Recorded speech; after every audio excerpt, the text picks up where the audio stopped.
The current round of escalation between Hamas and Israel killed a total of 269 people, out of which 256 were Palestinians. The violence threatened to spiral into all-out war amidst a raging global pandemic. But how did the current violence break out, and who benefit from it?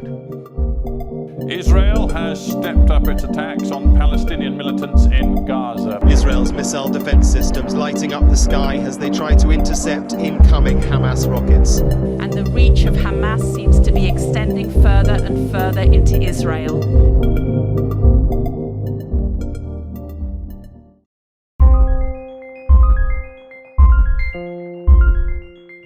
This is Jerusalem, one of the oldest cities in the world. In a quiet neighborhood of Sheikh Jarrah in East Jerusalem, tension had been brewing for quite some time. Israeli settlers were trying to take over Palestinian homes, and they took the assistance of the Supreme Court of Israel. Jacob, you know this is not your house. Yes, but if I go, you don't go back. So what's the problem? Why are you yelling at me? I didn't do this.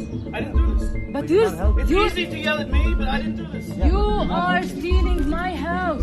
And if I don't steal it, someone else is going to steal it. No one is allowed to steal it, ya ammi. Palestinian resentment over restrictive measures imposed by the Israelis during Ramadan further complicated the situation. On 6th May 2021, protests broke out in East Jerusalem in anticipation of the Supreme Court verdict. The plight of the Sheikh Jarrah families has become a focus across the Palestinian territories. An Israeli court approved the eviction of 7 Palestinian families in favor of Israeli settlers.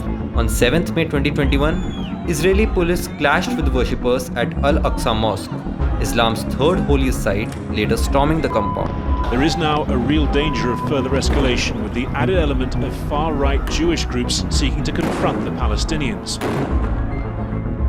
Hamas gave Israel an ultimatum to withdraw all security forces from the Temple Mount in Sheikh Jarrah.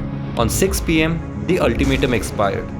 Rockets rained on the outskirts of Jerusalem tonight. Israeli-Palestinian tensions have spiraled into violence. Israel responded to the rockets with airstrikes. Though 9 Palestinians were then reported killed by Israeli airstrikes in response. The end of Ramadan coincided with Jerusalem Day and Nakba Day to further destabilize the situation. As the conflict escalated rapidly, Israeli towns and cities were meanwhile engulfed with protests by Palestinians and Arabs against Israeli actions in Gaza. After 2 grueling weeks of deadly conflict, an Egyptian-led ceasefire would be brokered between Hamas and Israel, but not before 1,900 Palestinians and 200 Israelis had been injured. Around 4,360 rockets were fired towards Israel from Gaza, of which 90% were intercepted by Israel's Iron Dome. Now, with renewed violence, the fragile ceasefire is in danger of being derailed. The current conflict was a political and a propaganda victory for both Hamas and Israel.